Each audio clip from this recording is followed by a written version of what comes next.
Lord Hardinge 1910-1916 ଭିତରେ annulment of the partition of Bengal ହେଇଥିଲା। Transfer of capital from Calcutta to Delhi ହେଇଥିଲା।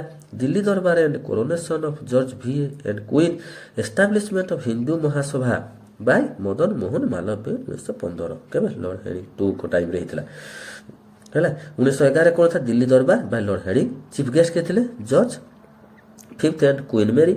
New capital Delhi capital shifted from Calcutta to Delhi. Refused Bengal partition. Formation of Bihar and Odisha. 1913 ରେ Rabindranath Tagore conferred with knighthood title ହେଲା ଜୀବନ ସ୍ମୃତି autobiography of Tagore. ଜୀବନ ସ୍ମୃତି ହେଉଛି କ'ଣ autobiography of Tagore. 1915 Gandhiji କେମ୍ to India Tagore call Gandhiji Mahatma Tagore ତାକୁ କହୁଥିଲେ ହେଲା। ଦ ଗଦ୍ଦାର headquarter ହେଉଛି ସାନ୍ ଫ୍ରାନ୍ସିସ୍କୋରେ।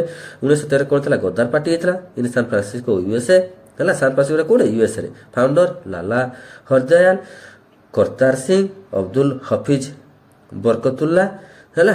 ରାମନାଥ ପୁରୀ ଜିଡି କୁମାର ତାରକନାଥ ଦାସ ସୋହନ ସିଂ ଭାକନା ଲାଲା ହରଦୟାଲ ହେଲା। ଏମାନେ ସବୁ ଫାଉଣ୍ଡର ଥିଲେ ଦ ଗଦ୍ଦାରର ହେଲା।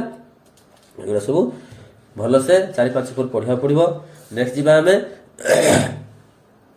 ଅକ୍ଟୋବର 2 1869 କ'ଣ ହେଇଥିଲେ ମହାତ୍ମା ଗାନ୍ଧୀ ବନ୍ଦ କରିଥିଲେ ପୋରବନ୍ଦର ଗୁଜରାଟ ସମସ୍ତେ ଜାଣିଛେ ହେଲା। ଗାନ୍ଧୀ ଜୟନ୍ତୀ ପାଳନ ହୁଏ ଅକ୍ଟୋବର 2ରେ। ମହାତ୍ମା ଗାନ୍ଧୀଜୀଙ୍କର ରାଜନୈତିକ ଗୁରୁ କିଏ ଥିଲେ ଗୋପାଳ କୃଷ୍ଣ ଗୋଖେଲ ହେଲା। ଗୋଖଲେ ଥିଲେ। ବୁକ୍ ହେଉଛି ତାଙ୍କର ରସ୍କିନ୍ ଆଉ ଟଲଷ୍ଟୟ। ବୁକ୍ ହେଉଛି ତାଙ୍କର କ'ଣ ରସ୍କିନ୍ ଆଉ ଟଲଷ୍ଟୟ।